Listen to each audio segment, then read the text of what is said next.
Salut la chaîne secrète, dernier jour de la semaine, on est vendredi. Je suis désolé, je fais ce daily un peu tardif aujourd'hui parce que j'ai une matinée chargée. Je viens de passer 1 heure au téléphone, 45 minutes au téléphone avec mon ami Albert qui lance un projet open source super. S'il y a des développeurs qui écoutent, peut-être que vous pourriez y participer, ça s'appelle Featurist. Ça permet en fait à chaque boîte de créer une interface qui va permettre de collecter du feedback. C'est génial, c'est top, mais on en parlera une autre fois. On est vendredi les amis, j'espère que vous avez passé une super semaine.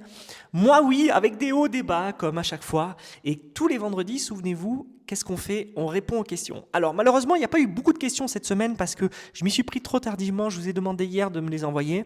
Mais j'ai David et Louis. C'est super, j'ai l'écran sur lequel il y a des questions qui s'affichent. Je suis trop content de ce studio, il faut vraiment que j'adapte le reste. J'ai toujours pas mis les tableaux, peut-être que je le ferai ce week-end, on verra. Mais j'ai David et Louis qui m'ont envoyé des questions, alors je vais les traiter. David, un grand merci de me suivre si intensément. Tu es là pour chaque vidéo, mon cher ami.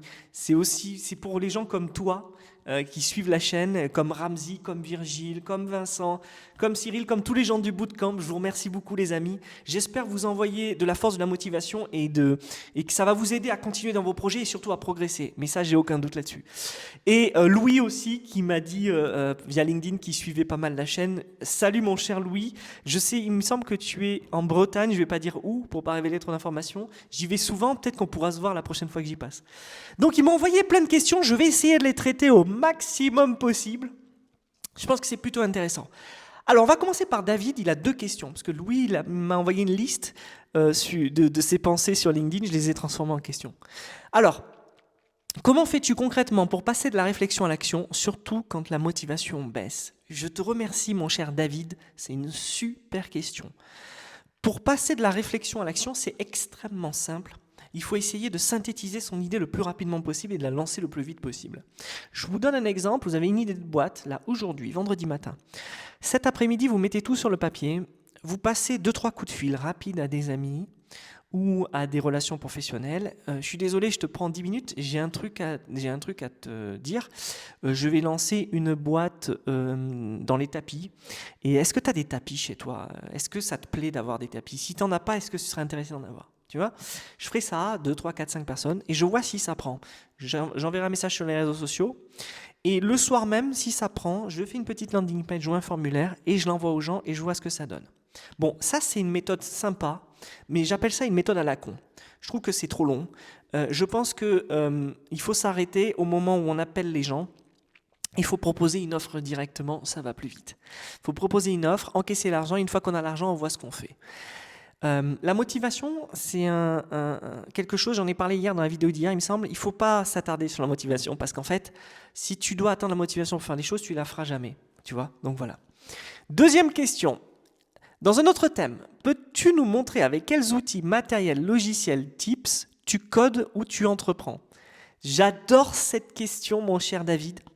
Je l'adore. Peut-être que je devrais faire un cours. Dites-moi si vous êtes intéressé d'1 heure, un peu à la Tugan. Tugan Barra que je suis sur X et qui me suit, avec qui on discute un petit peu, mais il discute avec tout le monde. Mais il fait des super cours, j'adore ce qu'il fait. Peut-être que je vais lui voler le concept. Alors, on va voir ce que ça donnera. Peux-tu nous montrer avec quels outils matériels, logiciels, tips tu codes? Moi, c'est très simple. Je code avec tout ce qu'il y a sur le marché. Un Cursor, je code avec VS Code, je code avec j'ai Sublime, peu importe, on s'en fiche. Même avec le terminal, avec NeoVim, on s'en fout. L'idée, c'est de savoir sur quel outil tu es le plus à l'aise. Ton éditeur de code, c'est vraiment quelque chose de personnel. Choisis celui avec lequel tu es le plus à l'aise. Ça ne changera pas du tout le résultat, ni même ton approche. Peut-être un petit peu ta productivité, mais voilà. Les logiciels. Alors, j'utilise énormément de SaaS, moi. Moi qui dis que la plupart des SaaS sur le marché sont des merdes. J'utilise beaucoup de SaaS qui me permettent d'aller vite. Assez basique. Notion, et je paye Notion parce que j'ai énormément de documents sur Notion. Canva, j'utilise Dub pour mon réducteur de liens, vous le voyez un peu partout. J'utilise énormément Tally, qui est une boîte que j'ai accompagnée, que j'accompagne toujours, avec qui je bosse. De temps en temps, je fais des vidéos promo.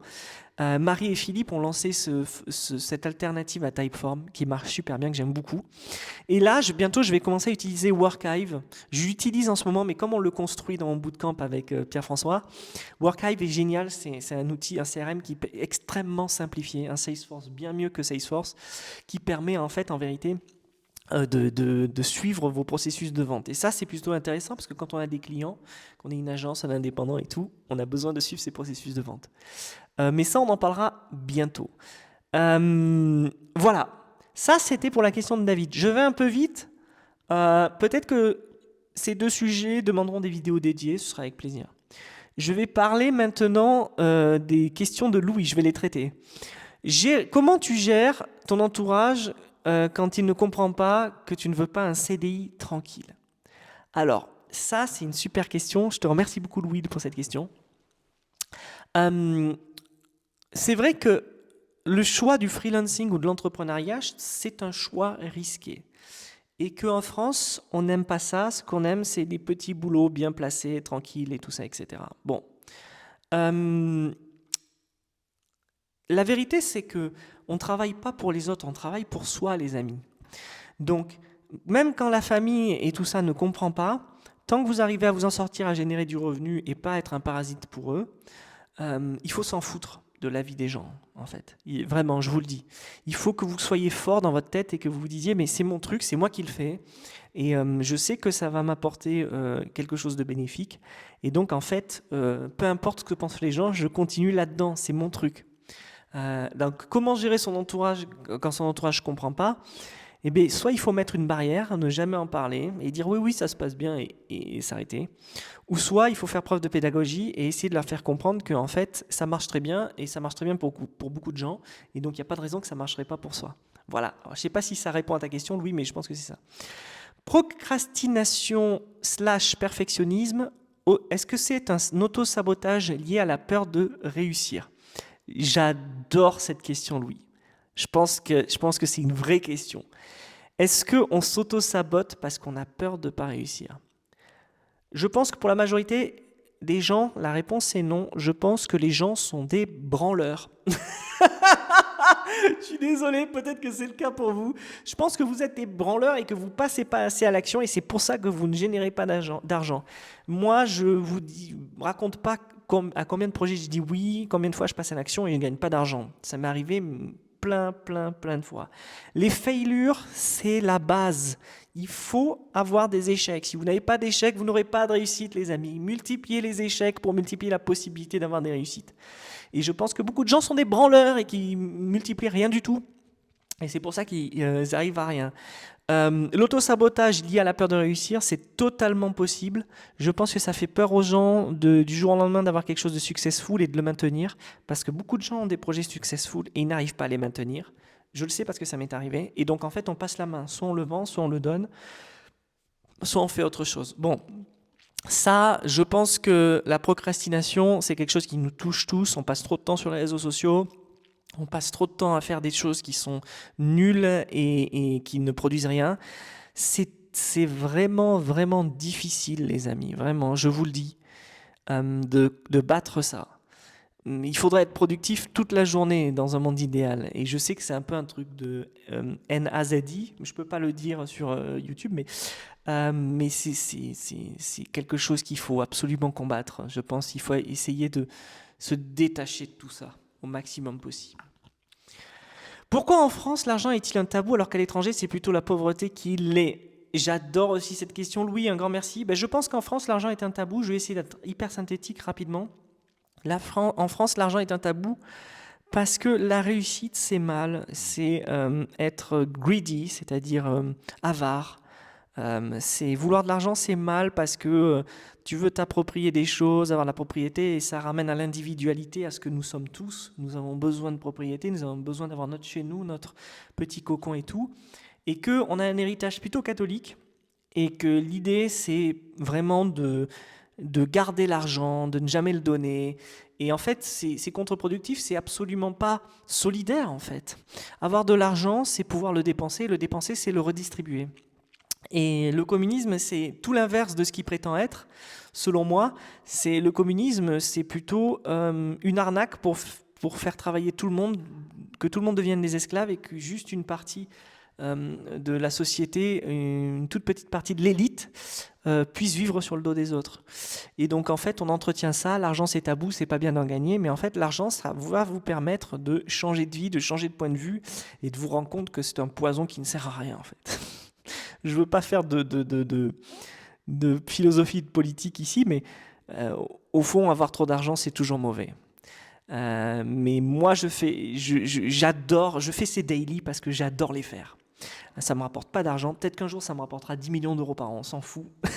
Mais ça m'empêchera pas, ça n'enlèvera pas l'énergie et la bonne volonté que j'ai de les faire tous les jours. Est-ce que le développement personnel peut vraiment aider à débloquer sa croissance professionnelle? Oui, la réponse est oui. Je pense que quand tu travailles sur toi-même, quand tu te forces à faire des choses différentes de ce que tu fais tous les jours, parce que c'est le problème de 99% des gens, vous répétez les mêmes choses et vous pensez que ça va changer, ça ne marchera pas. Je pense que oui, ça peut débloquer ta croissance professionnelle. Pourquoi est-ce si difficile d'accepter la réussite des autres sans tomber dans la comparaison et la déprime? Mais tout simplement parce que tu pars sur un constat qui est faux, de te dire que toi aussi tu peux être Mbappé. Mais tu ne peux pas être Mbappé, parce que tu n'es pas né Mbappé, tu n'as pas son entourage, tu n'as pas sa détermination, tu n'as pas sa famille, tu n'as pas sa chance, tu n'es pas de Bondy, tu n'es pas dans le milieu sportif comme ses parents l'ont été. Et donc en fait, tu pars sur une mauvaise base. Et donc tu te compares comme si vous étiez égaux, mais vous n'êtes pas égaux. Et ça ne veut pas dire que toi, tu n'as pas des qualités qu'il n'a pas. Moi, les gars, je ne peux pas jouer en Coupe du Monde. Je ne peux pas jouer en Coupe du Monde, les gars. Je suis une brêle au foot. Je ne peux pas. Par contre, Mbappé, lui, il ne peut pas bosser sur des sas comme moi je le fais avec des charges énormes d'utilisateurs. Il ne sait pas gérer ça. C'est une grosse brêle face à moi. Vous comprenez? Donc arrêtez de vous comparer, ça ne sert à rien, ça ne marche pas. Ça ne marche pas de se comparer. Et dans le fond, tu dis accepter la réussite des autres, mais moi je suis ravi de la réussite des autres. Ça veut dire que les gens se sont dépassés et j'adore admirer les gens qui se sont dépassés. J'adore Mbappé.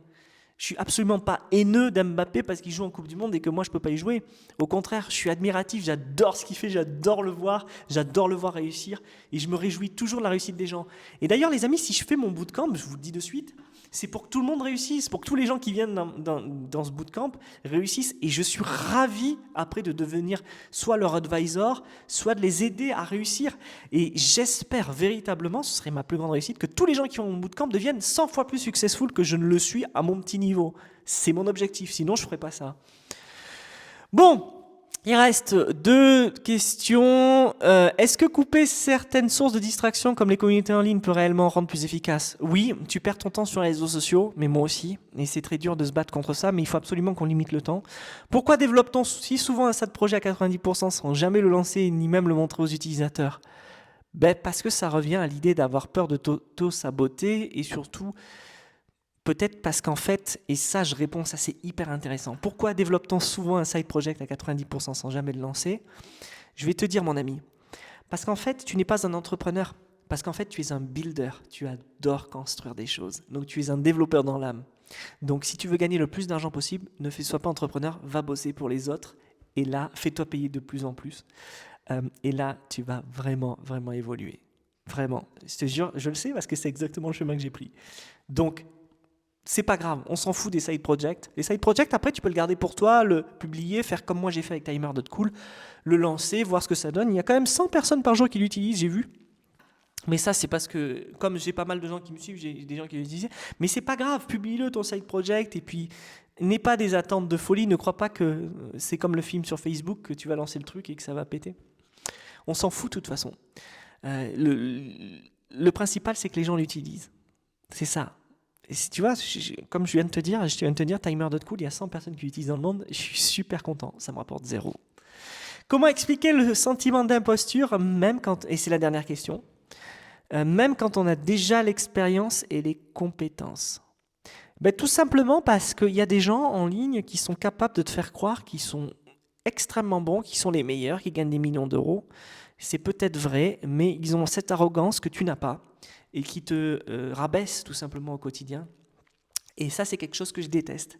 C'est pour ça que la plupart des gros influenceurs du milieu indie hacker, builder, qui sont construits juste pour transformer les gens en clients, en fait, pas du tout pour aider les gens, euh, ça colle pas. Moi, ça colle pas avec beaucoup de gens dans ce milieu-là, parce que, euh, euh, parce que tout simplement, ce sont des gens qui sont là par arrogance pour montrer que, nanana et tout.